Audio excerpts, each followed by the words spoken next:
Hello la famille, Hello la famille, moi c'est Manu. et moi Mohamed. Ensemble, nous sommes le couple Boupenza Tungara. Pour ce nouveau numéro, nous allons aborder 7 clés pour une relation solide. Je répète, Exact. 7 clés pour une relation solide. Alors, c'est parti.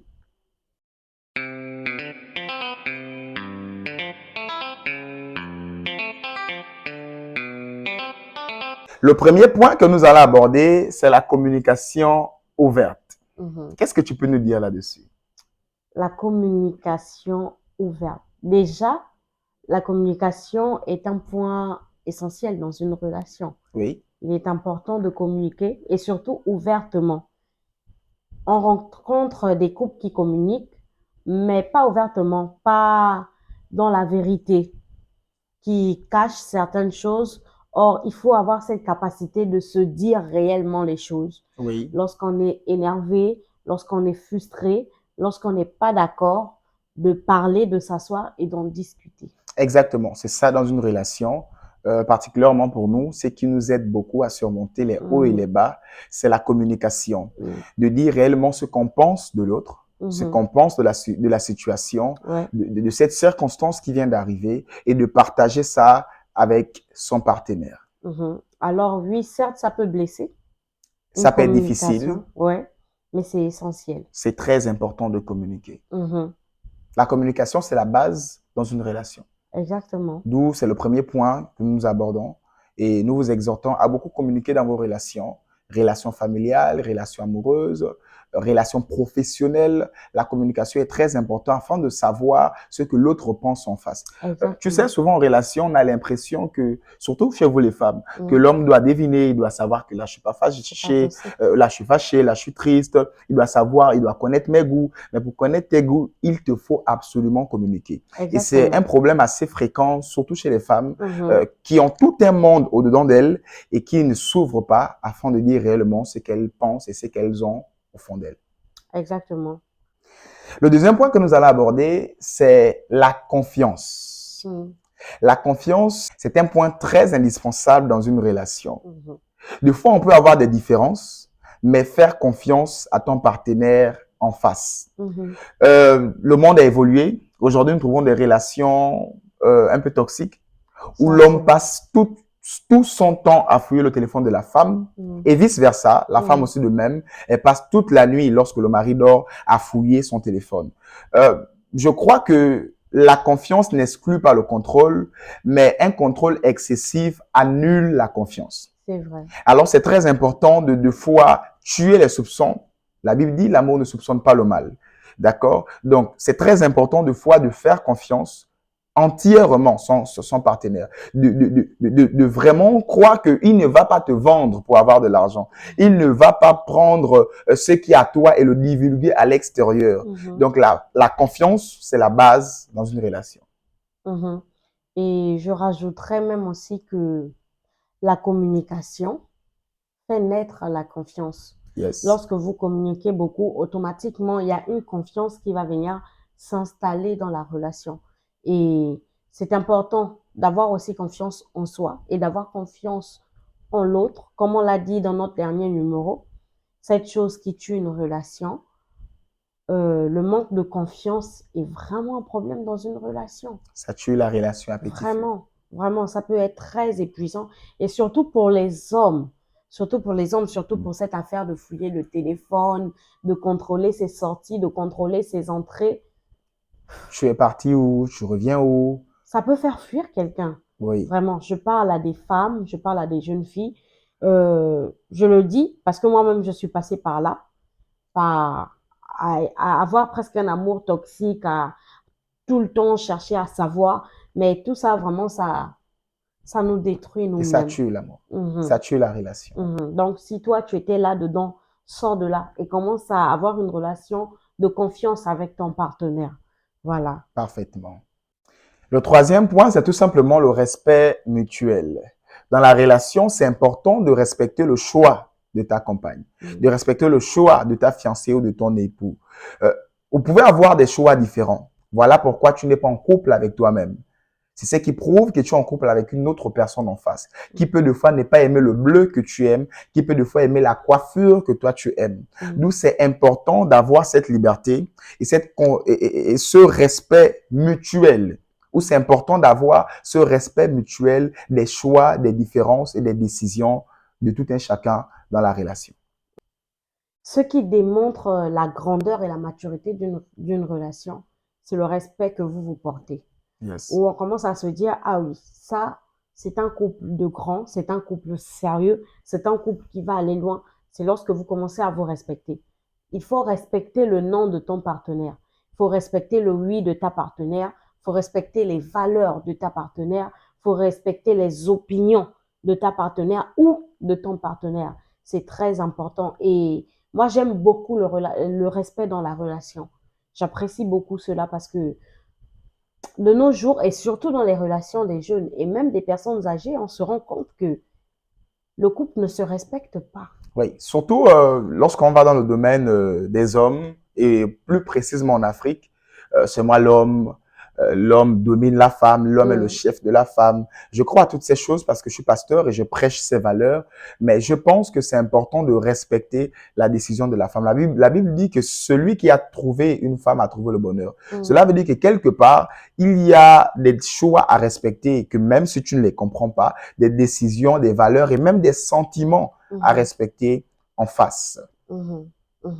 Même dans les disputes, ça t'empêchera d'aller trop loin lorsque vous vous disputez. Il y a des couples, on se rend compte même en public lorsqu'ils se disputent, ils insultent les parents, ils s'insultent vraiment de manière très vulgaire. Oui. Et tu te rends compte que c'est quelqu'un avec qui tu vas finir ta vie et tu l'as déjà humilié publiquement. Donc, c'est vraiment désolant.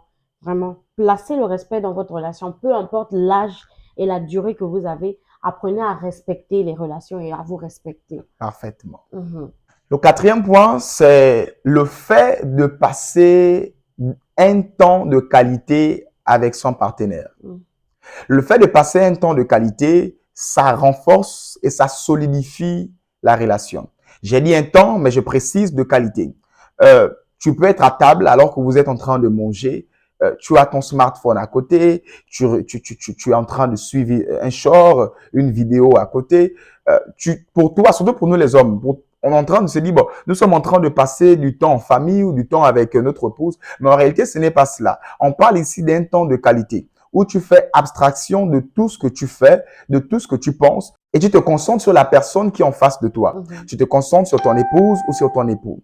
Donc, c'est très important de passer du temps de qualité. Et en cela, ça renforce les liens, ça renforce comme ça la relation. Exactement. Et je dirais même aussi que pour moi, les temps de qualité, ce sont vraiment les temps qu'on passe seul à seul et concentrés l'un sur l'autre. Des fois, on rencontre des couples qui se diront, mais on a déjà regardé la télé ensemble, on a déjà regardé le journal ensemble, on est déjà sortis, on a déjà fait les courses ensemble, oui. Mais quand on a fait les courses, on était concentrés sur les courses. On n'était pas concentrés l'un sur l'autre.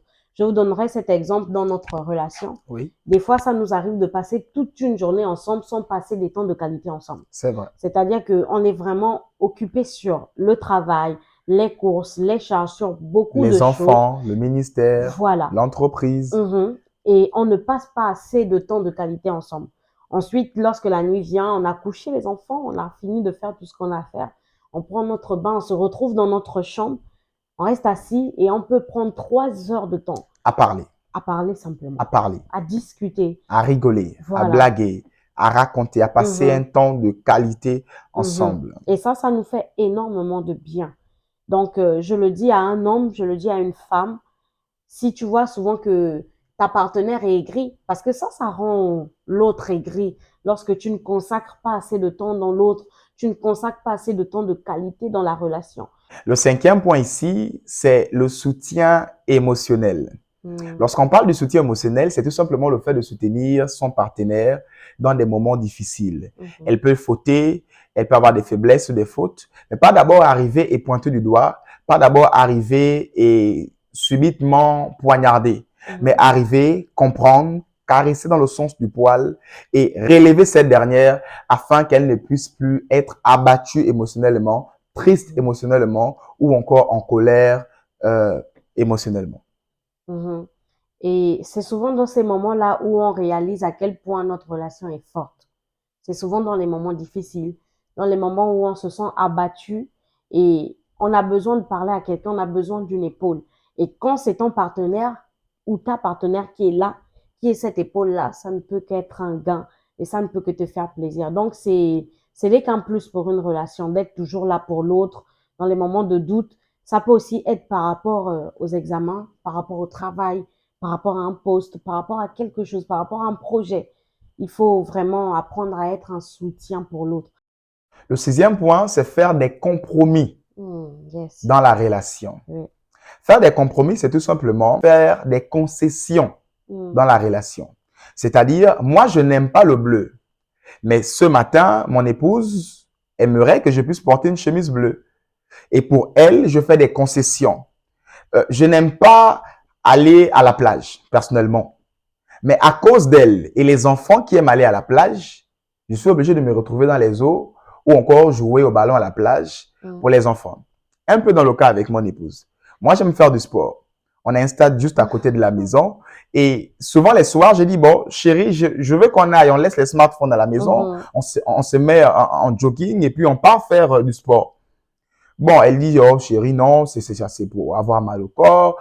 Moi, je n'aime pas le sport. Voilà, et toutes ces choses-là. Bon, désolé, hein. Voilà. Et pour cela, des fois, au début, j'étais un peu triste. Mais après, elle a compris que bon, même si je n'aime pas le sport, mais à cause de mon partenaire, on pourra passer du temps de qualité en courant ensemble, côte à côte, en racontant, en s'étirant ensemble, en faisant des exercices ensemble. Pour moi, je dirais aussi que un amour et une relation qui dure, c'est une relation où on sait faire des compromis.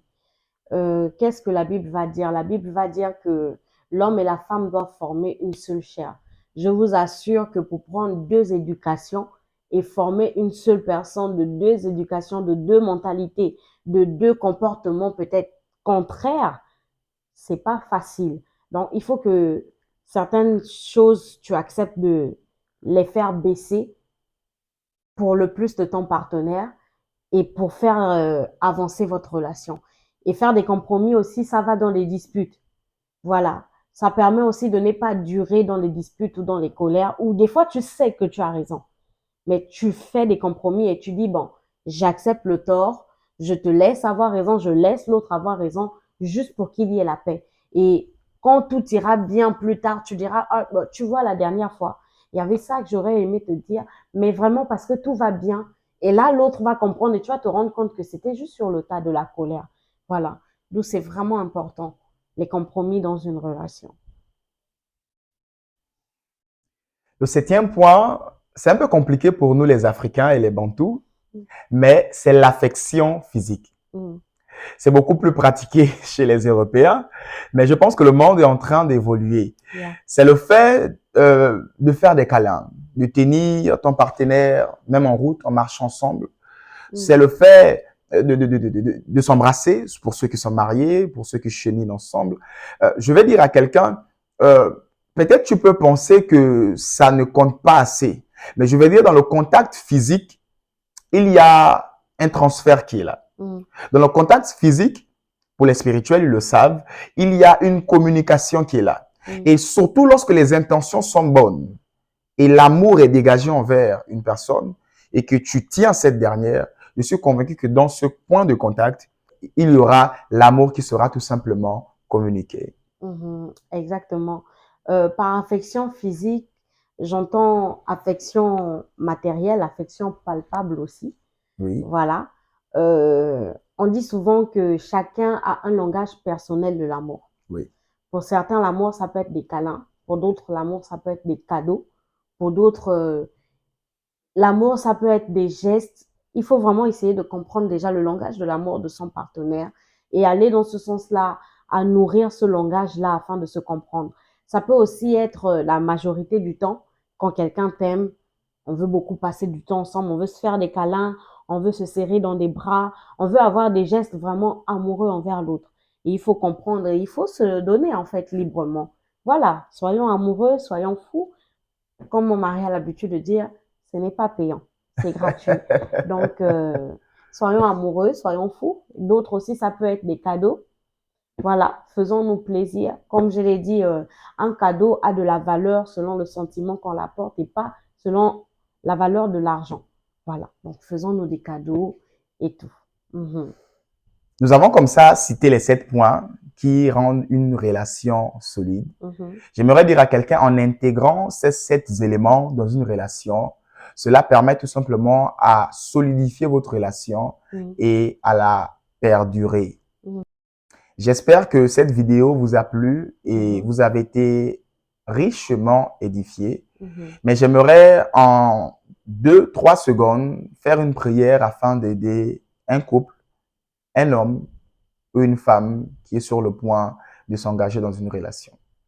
Seigneur éternel, je prie alors que la distance n'est pas une barrière, de là où je suis suivi, que ta puissance puisse visiter un cœur, une pensée, une âme, afin d'intégrer ces 7 valeurs dans son cœur pour son prochain.